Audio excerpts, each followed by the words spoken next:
केसी वेणुगोपाल जी, भूपेंद्र हुड्डा जी, राव धान सिंह जी,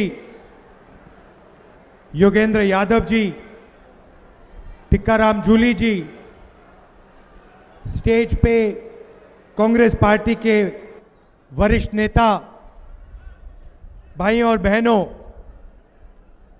हमारे प्यारे कार्यकर्ता, कांग्रेस पार्टी के शेर और शेरनियां जो यहां दिख रही हैं,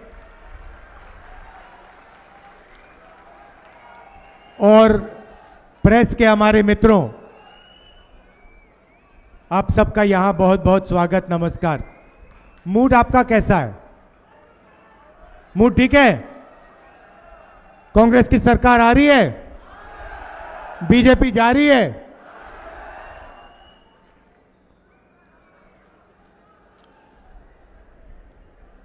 ये जो लड़ाई चल रही है, ये विचारधारा की लड़ाई है। चुनाव हो रहे हैं, अभी लोकसभा का एक बड़ा चुनाव हुआ, बड़ा युद्ध हुआ, और अभी ये छोटा हरियाणा में उसी विचारधारा का एक युद्ध हो रहा है। एक तरफ कांग्रेस पार्टी, दूसरी तरफ बीजेपी, आरएसएस। हम कहते हैं कि हिंदुस्तान को संविधान से चलाना चाहिए।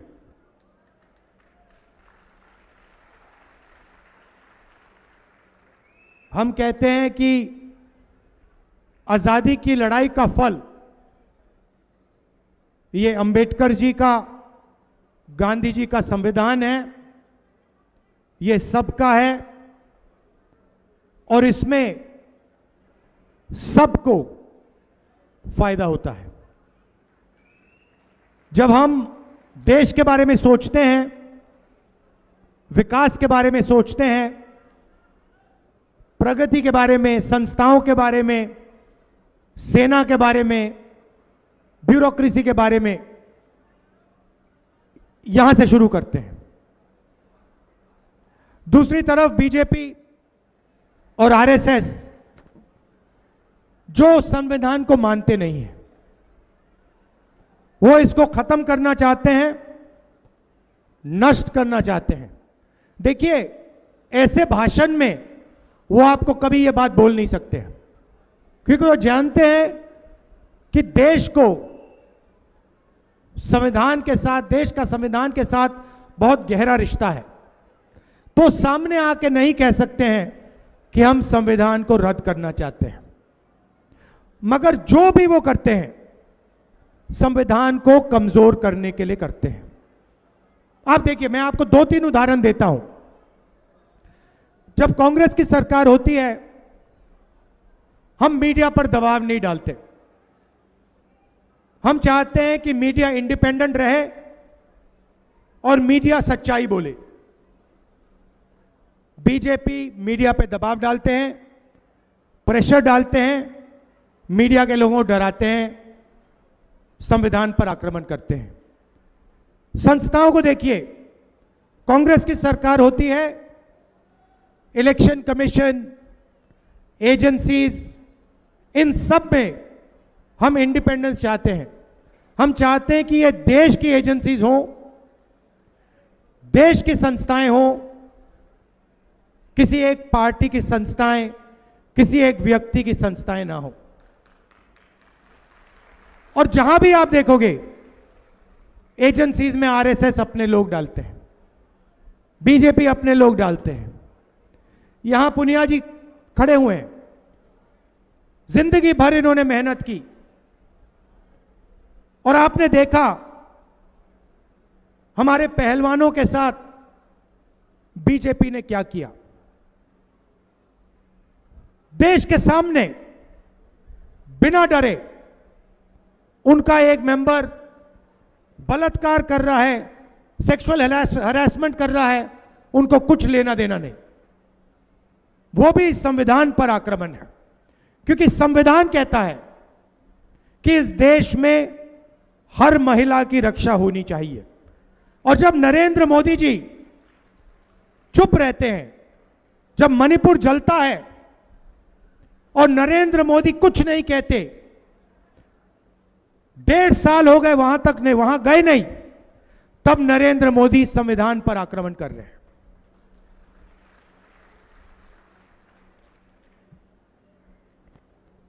पहले यहां विकास होता था, प्रगति होती थी, रोजगार था। आज पहले नंबर पर हिंदुस्तान के स्टेट्स में आप पहले नंबर पे पहुंच गए हो। किस चीज में? बेरोजगारी में। पहले नंबर पे बेरोजगारी में और पहले नंबर पर क्राइम में। ये है हरियाणा की शान। पहले आप देश को रास्ता दिखाते थे। मुझे याद है, लोग मेरे पास आते थे, कहते थे हरियाणा में जो प्रगति हो रही है हम वो ही चाहते हैं। आज कोई नहीं कहता, आज कोई नहीं कहता। आज सारे के सारे लोग तेलंगाना, कर्नाटका की बात करते हैं। यह बदलना है। कुछ दिन पहले मैं अमेरिका गया। अमेरिका में आपके युवाओं ने, हरियाणा के युवाओं ने मुझे फोन किया। मेरे ऑफिस को फोन करते हैं, कहते हैं राहुल जी हम हरियाणा के हैं, आप डैलस आ रहे हो, टेक्सास में एक शहर है डैलस आ रहे हो, हम आपसे मिलना चाहते हैं। मैंने कहा ठीक है, मगर आप मिलने हमारे घर आइए, हम आपके यहां नहीं जाएंगे, आप हमारे घर आइए। ठीक है। डैलस में मैं गया, हरियाणा के 20-25 युवाओं से मिला। छोटे से कमरे में रहते हैं, छोटे से कमरे में 25-30 लोग एक साथ, खाना सब एक साथ पकाते हैं। एक लड़के का एक्सीडेंट हो गया, पेट में चोट लगी, छाती में चोट लगी, चल नहीं पाता है। दूसरा लड़का मुझे कहता है राहुल जी रात को यहां पे हमें लोग आके पीटते हैं। मैंने कहा आप लोग हरियाणा से क्यों गए? कहते हैं हरियाणा में रोजगार नहीं है, हरियाणा में हमारा भविष्य नहीं है, इसलिए हम अमेरिका गए, भाग के गए। वीजा लेके नहीं गए, भाग के गए। अच्छा कैसे गए? राहुल जी पहले हम इस्तांबुल गए, तुर्की, उसके बाद कजाकिस्तान, उसके बाद साउथ अमेरिका, ग्वाटेमाला। पता नहीं आपको मालूम है, कुछ ही दिन पहले 6 युवाओं को ग्वाटेमाला में गोली मारकर उनकी हत्या की गई। ग्वाटेमाला, इक्वाडोर, पनामा, और फिर पनामा के जंगलों में से निकलकर हम अमेरिका आए। राहुल जी हमने अपने मित्रों को अपनी आंखों के सामने मरते हुए देखा है, डूबते हुए देखा है। हमारी आंखों के सामने जंगल में माफिया के लोगों ने हमारे दोस्तों को गोली मारी। अच्छा भाई बताओ अमेरिका जाने में कितना पैसा लगा? कहते राहुल जी 35 लाख से 50 लाख रुपए लगे। मैंने सवाल पूछा कि भाई अगर 35 लाख रुपए आपने अमेरिका जाने में खर्च कर दिए तो 35 लाख रुपए आपने किसी छोटे बिजनेस में क्यों नहीं लगाए? हरियाणा में किसी छोटे बिजनेस में क्यों नहीं लगाए? राहुल जी हरियाणा में मेहनत का फल नहीं मिल सकता। हम कुछ भी कर लें, 35 लाख 50 लाख अपने डाल दे पैसे, बिजनेस नहीं चल सकता। क्यों नहीं चल सकता? राहुल जी नोटबंदी, गलत जीएसटी, नरेंद्र मोदी जी ने ऐसा माहौल बना रखा है कि अगर आप 25 अरबपतियों में से हो तो हर रोज आपकी लॉटरी खुलेगी, बैंक के दरवाजे आपको खुले मिलेंगे, 16 लाख करोड़ रुपए का कर्जा माफ हो जाएगा, मगर अगर आप छोटा बिजनेस चलाते हो, अगर आप किसान हो, अगर आप मजदूर हो, बेरोजगार युवा हो, तो आपको जितनी मेहनत करनी है कर लो, उस मेहनत का आपको फल हरियाणा में नहीं मिल सकता।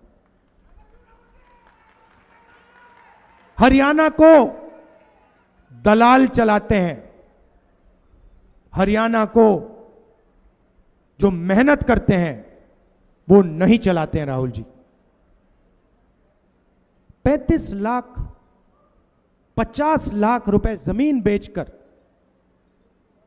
कर्जा लेकर, उन्होंने कहा, मैंने पूछा कर्जा लिया, बैंक से लिया? राहुल जी क्या मजाक कर रहे हो, बैंक से हमारे जैसे लोग पैसा नहीं ले सकते, हमने साहूकार से लिया। किस रेट पे लिया? 2% हर महीने, 24%। कोई भी बिजनेस खत्म हो जाए इस रेट पे। मैं आपसे पूछना चाहता हूं, जब किसान कर्जा लेता है उसका कर्जा कभी माफ नहीं होता। ये जो हरियाणा से गए 20-25 हजार युवा, इनका 1 रुपया कर्जा माफ नहीं होता है। और नरेंद्र मोदी जी ने स्वयं 16 लाख करोड़ रुपए अदानी जैसे लोगों का कर्जा माफ किया है। क्या आप ऐसा हिंदुस्तान चाहते हो जिसमें आप देखते रहो किसान को एमएसपी ना मिले, प्राइवेट अस्पताल में लाखों रुपए का आप इलाज कराओ? मैं आपको उदाहरण देता हूं, परसों की बात है, परसों रात की 11 बजे की बात है, मेरे फोन पे मैसेज आता है,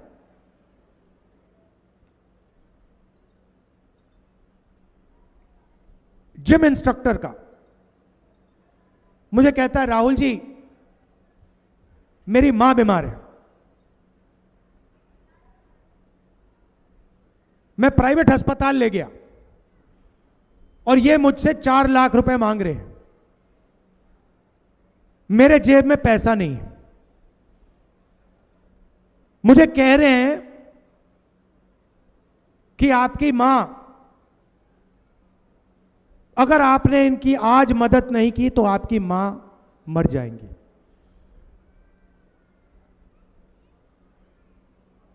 आप मेरी मदद कीजिए। मैंने कहा कैसे करूं? किसी सरकारी अस्पताल में मेरी मां के लिए आप बेड का, पलंग का इंतजाम कीजिए। मैंने अपने ऑफिस से सरकारी अस्पताल में उसकी मां के लिए जगह ली। सरकारी अस्पताल में उसकी मां का इलाज होता है। अगले दिन मुझे फोन करता है, कहता है राहुल जी प्राइवेट अस्पताल में वो स्टेंट लगवा रहे थे, प्राइवेट अस्पताल में वो ऑपरेशन करा रहे थे, 4 लाख रुपए मुझसे लेने की कोशिश कर रहे थे। राहुल जी सरकारी अस्पताल ने बताया कोई स्टेंट की जरूरत नहीं, कोई ऑपरेशन की जरूरत नहीं।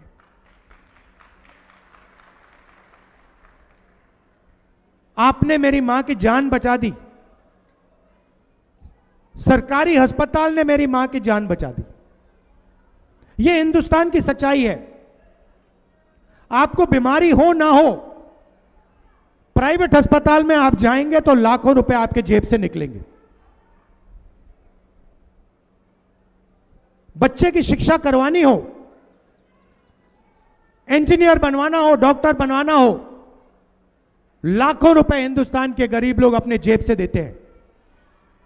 किसान अपनी मेहनत का पैसा देता है, मजदूर देते हैं, और उसके बाद पता लगता है हरियाणा में बेरोजगारी है, डिग्री का कोई मतलब ही नहीं है, सर्टिफिकेट का कोई मतलब ही नहीं, शिक्षा का कोई मतलब ही नहीं।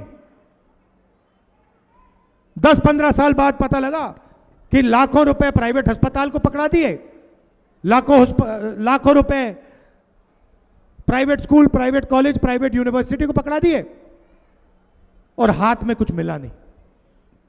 यह है नरेंद्र मोदी जी का मॉडल। बीजेपी का मॉडल। कुछ दिन पहले भाषण चल रहे थे, ऐसे ही भाषण चल रहे थे, हुड्डा जी ने भाषण दिया, मेरी बहन भी थी प्रियंका ने भी भाषण दिया, और वहां सब कह रहे थे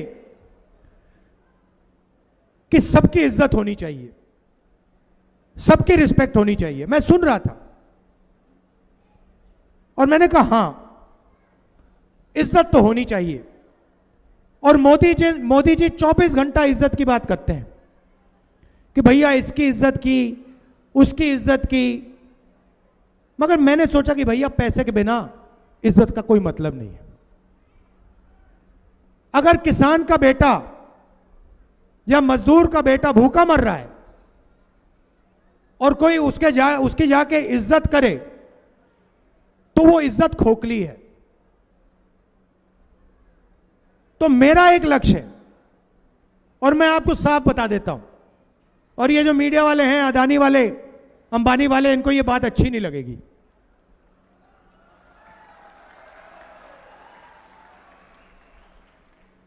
जितना पैसा नरेंद्र मोदी और बीजेपी के लोग 25 अरबपतियों को देते हैं, उतना ही पैसा मैं और कांग्रेस पार्टी हिंदुस्तान के गरीब लोगों के बैंक अकाउंट में डालेंगे। और भाइयों और बहनों, मैं रिकॉर्ड रख रहा हूं, मैं ऐसे बात नहीं कर रहा हूं, मैं गिनती कर रहा हूं।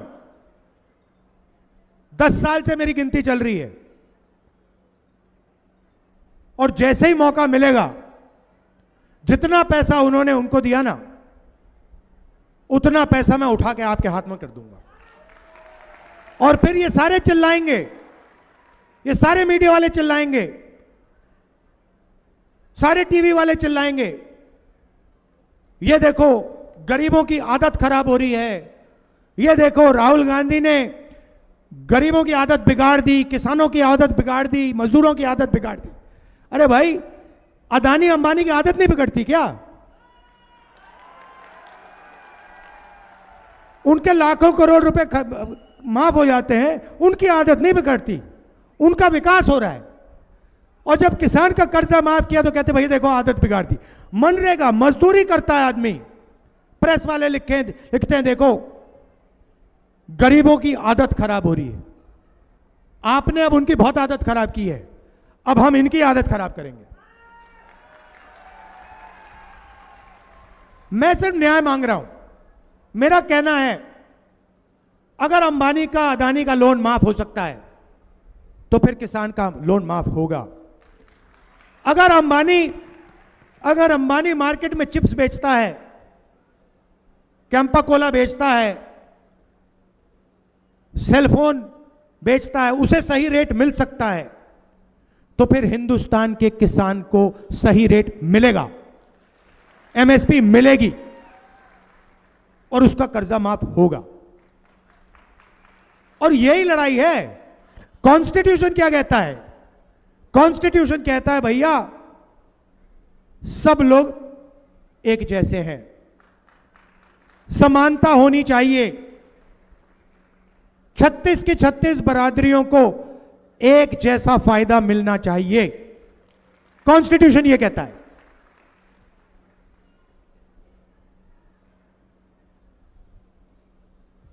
तो मैं यही कह रहा हूं कि अगर उनके लिए कुछ किया जा रहा है तो फिर इनके लिए भी होना चाहिए। और अगर आप चाहते हो कि किसानों का कर्जा माफ ना हो, गरीबों को मनरेगा ना मिले, तो फिर अरबपतियों का भी आप कर्जा माफ करना बंद करो। हिंदुस्तान का किसान कोई फ्री गिफ्ट नहीं चाहता, कोई तोहफा नहीं चाहता। हिंदुस्तान का किसान, हिंदुस्तान का मजदूर सिर्फ अपना हक चाहता है और कुछ नहीं चाहिए उसको, मगर हक उसको मिलना पड़ेगा। अब हरियाणा में आपके लोग भाग रहे हैं, बेरोजगारी है। अमेरिका में जब गया मैं, उन्हीं युवाओं ने मुझे कहा राहुल जी आप हमारी एक मदद कीजिए। अब आप सोचिए, राहुल जी आप हमारी एक मदद कीजिए। क्या मदद करूं? मैंने सोचा हरियाणा में मुझसे कुछ काम करवाएंगे। कहते नहीं राहुल जी, जब आप हरियाणा जाएंगे आप हमारे परिवारों से मिलिए और आप हमारे परिवारों को कहिए कि हम ठीक हैं, हम सलामत हैं। मैंने कहा आप फोन करके क्यों नहीं कह देते? आपके पास वीडियो कॉल है, 21वीं सदी है, फोन उठाइए, परिवार को फोन लगाइए, वीडियो कॉल पे कहिए मैं ठीक हूं। कहते राहुल जी मानते नहीं है, सोचते हैं हम झूठ बोल रहे हैं। हमारे माता पिता जानते हैं राहुल जी कि अगर उनकी मृत्यु हुई तो हम अंतिम संस्कार करने नहीं जा सकते हैं। यह सच्चाई है। हमारे बच्चे जानते हैं राहुल जी कि 10 साल के लिए हम उनसे नहीं मिल सकते हैं। आप जाइए, उनसे मिलिए और उनसे कहिए कि हम ठीक हैं। शायद वो आपकी बात मान जाए। मैं गया, करनाल गया 5 बजे सुबह। 21वीं सदी में गांव में कंप्यूटर लगा है, वीडियो कॉल चल रहा है, चारपाई पे हम यहां बैठे हैं। कौन? माता पिता और बच्चे।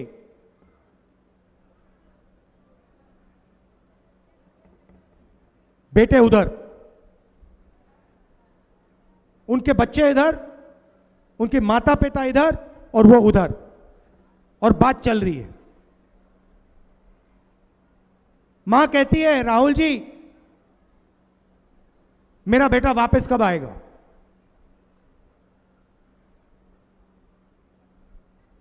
छोटा सा बच्चा देव कंप्यूटर की ओर दौड़ता है, चिल्लाता है पापा वापस आओ, पापा वापस आओ। कंप्यूटर को ऐसे हिला रहा है, पापा वापस आओ, वापस आओ। पापा देख रहे हैं उसको, मुस्कुरा रहे हैं। मुझे दिख रहा है कि ये रोना चाहता है, अपने बच्चे से गले मिलना चाहता है, मगर मुस्कुरा रहा है और अपने बच्चे से झूठ बोल रहा है कि बेटा जल्दी से जल्दी आऊंगा, जल्दी आ जाऊंगा, घबराओ मत। बच्चा जानता है कि पापा झूठ बोल रहा है, पिता जानता है कि वो झूठ बोल रहा है। ये हरियाणा दिया है आपको बीजेपी ने। बेटे को बाप से अलग कर दिया, मां से अलग कर दिया, और फिर देशभक्ति की बात करते हैं। पूरा हरियाणा जानता है कि हरियाणा में ड्रग्स फैल रहा है। आप सब जानते हो। पहले पंजाब में ड्रग्स हुआ करते थे। मैंने पंजाब में जाके कहा, अकाली दल के लोगों ने कहा राहुल गांधी ने क्या बात कर दी। फिर वहां की सच्चाई निकली और मुझे आज तक याद है, हमारी यहां सरकार थी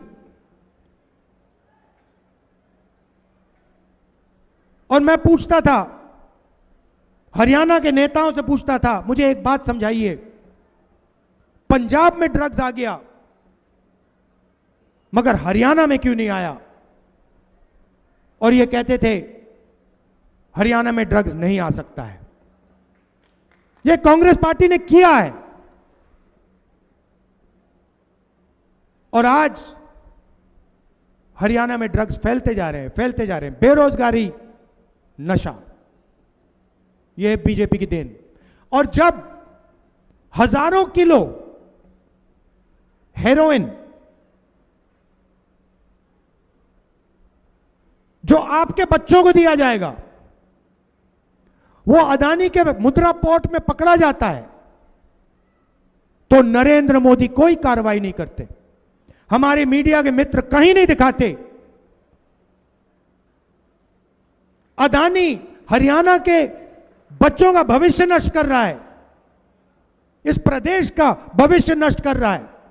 हजारों किलो उसके पोर्ट में हेरोइन पकड़ा जाता है, नरेंद्र मोदी चुप रहते हैं, लंबे लंबे भाषण करते हैं, देशभक्ति के भाषण करते हैं, मगर जब उनके मित्र के पोर्ट में हेरोइन पकड़ा जाता है तो कोई कार्रवाई नहीं करते, कोई जेल नहीं जाता, भाषण में नहीं बोलते कि हां मुद्रा पोर्ट में हजारों किलो हेरोइन पकड़ा गया है, मैं कार्रवाई कर रहा हूं, मैं जेल में डाल रहा हूं।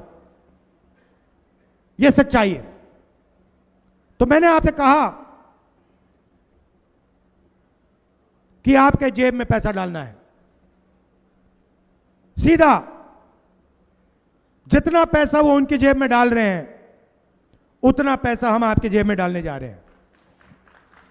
और हरियाणा में छोटी सी शुरुआत करेंगे। यहां जो महिलाएं आई हैं, हाँ आपके बैंक अकाउंट में हरियाणा की सरकार आने के एकदम बाद आपके बैंक अकाउंट में महीने का 2000 रुपए अंदर जाएगा।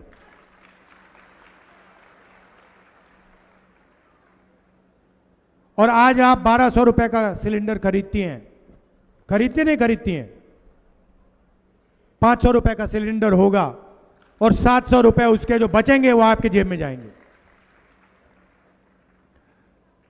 सामाजिक सुरक्षा, बीजेपी ने आपसे ओल्ड पेंशन स्कीम छीनी, हम आपको वो ओल्ड पेंशन स्कीम वापस देने जा रहे हैं।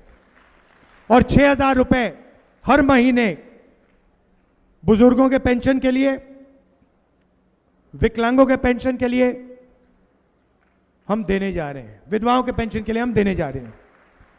2 लाख सरकारी नौकरियां भरी नहीं गई हैं।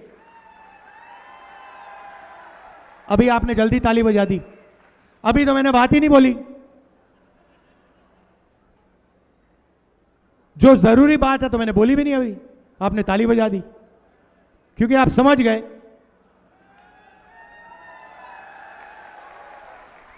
2 लाख सरकारी रोजगार हरियाणा के युवाओं को कांग्रेस पार्टी की सरकार देगी।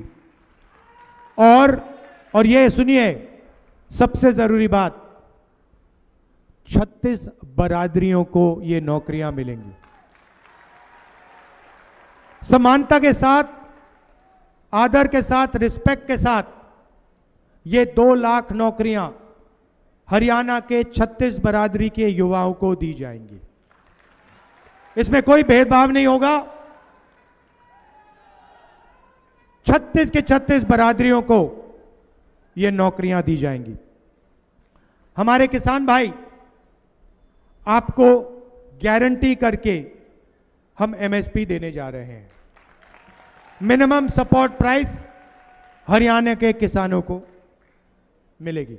और बीमा का पैसा 6 महीने बाद, 1 साल बाद नहीं, बीमा का पैसा जैसे ही आपका नुकसान होगा, जल्दी से जल्दी बीमा का पैसा आपके बैंक अकाउंट में जाएगा। 300 यूनिट फ्री बिजली और 25 लाख रुपए स्वास्थ्य हेल्थ इंश्योरेंस में आपको दिया जाएगा। जो भी आपको ऑपरेशन करवाने हो, स्टेंट लगवानी हो, पेट का ऑपरेशन करना हो, किडनी का ऑपरेशन करना हो, जो भी ऑपरेशन आपको करना होगा, आपको करवाने के लिए 25 लाख रुपए तक बीमा का पैसा मिलेगा। ये देशभक्तों का इलाका है। आप देश को अपने युवा देते हो, आर्मी को अपने युवा देते हो, देते थे।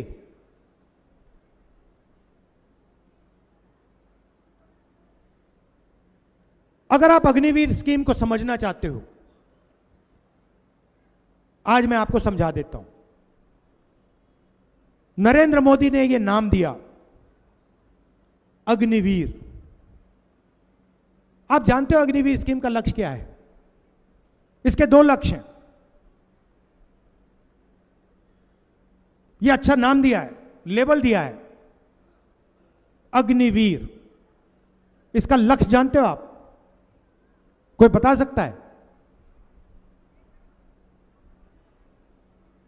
कोई बता सकता है? इसके दो लक्ष्य हैं। सबसे पहला लक्ष्य, जो पैसा हमारे जवानों की ट्रेनिंग में जाता था, हमारे जवानों के पेंशन में जाता था, हमारे जवानों के परिवारों को कैंटीन दिलवाने में जाता था, और हमारे जवानों के कॉम्पनसेशन के लिए जब वो शहीद होते थे, कॉम्पनसेशन के लिए जाता था, ये उसको छीनने का तरीका है। आइडिया क्या है? 4 युवाओं को आर्मी में लो, 4 साल बाद 3 को भगा दो, एक को 4 में से एक को पेंशन मिलेगी, शहीद का दर्जा मिलेगा, कैंटीन मिलेगी, और 3 जवानों को इन्होंने मजदूर बना दिया है। 4 साल बाद 4 में से 3 बाहर निकल जाएंगे, और वो जो पैसा है उसको समझने के लिए, वो जा कहां रहा है उसको समझने के लिए आपको एक और लेबल समझना पड़ेगा। अदानी डिफेंस। अदानी डिफेंस का नाम सुना आपने? अदानी की डिफेंस की कंपनी है। इंटरनेट पे जाइए, अग्निवीर का पैसा उधर जा रहा है। इंटरनेट पे जाइए, अदानी डिफेंस टाइप कीजिए, उस पे आपको हथियार दिख जाएंगे। उस वेबसाइट पे आपको ड्रोन दिखेगा, मिसाइल दिखेंगे, राइफल दिखेगी, पिस्तौल दिखेगी, मशीन गन दिखेगी, सारी की सारी आपको अदानी डिफेंस की वेबसाइट पे दिखेगी।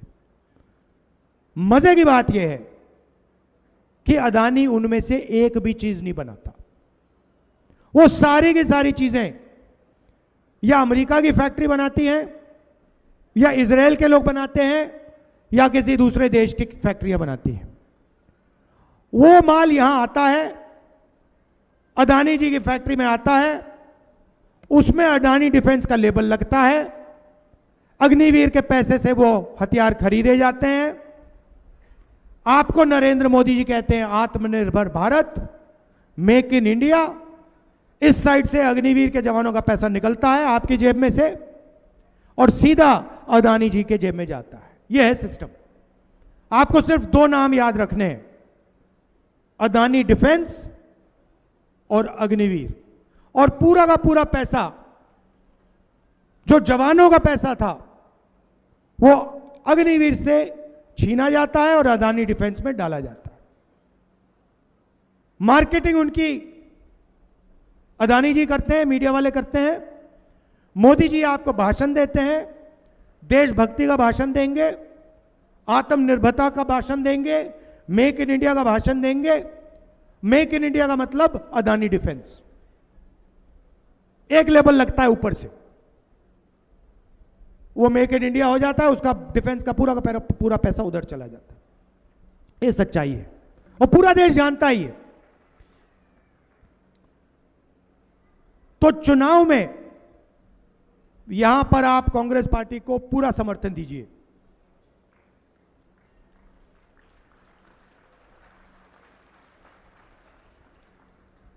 और 3 चीजें मैं आपको कहना चाहता हूं। सबसे पहले, जो हमारे किसान हैं,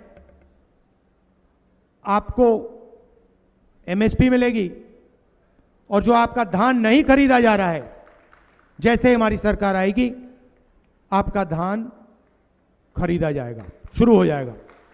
दूसरी बात, आजकल बीजेपी की बहुत बी टीम, सी टीम, डी टीम, ए टीम घूम रही है।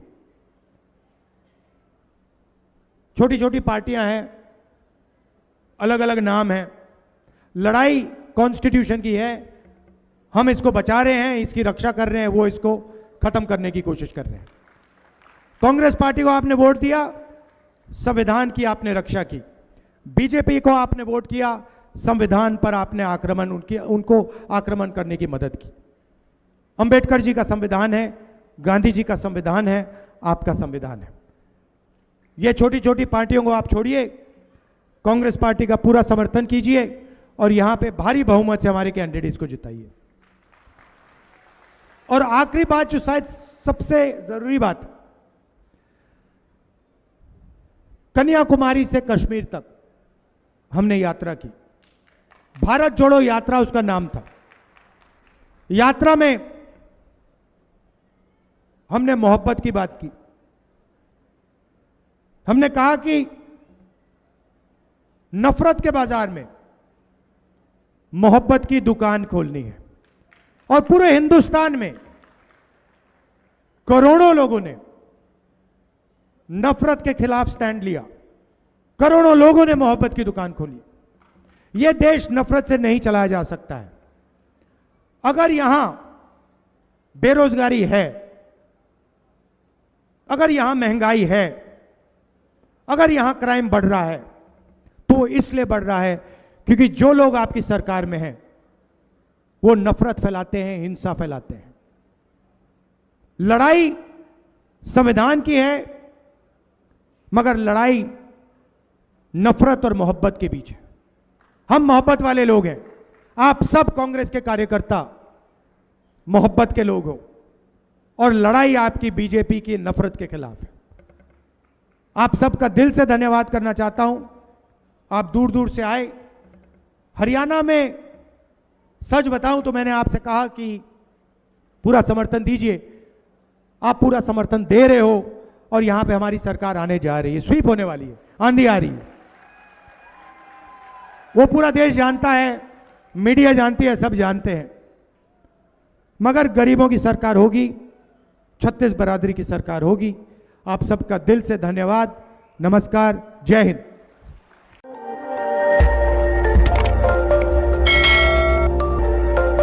खबर आपकी, नजर हमारी। देखते रहिए आई इंडिया।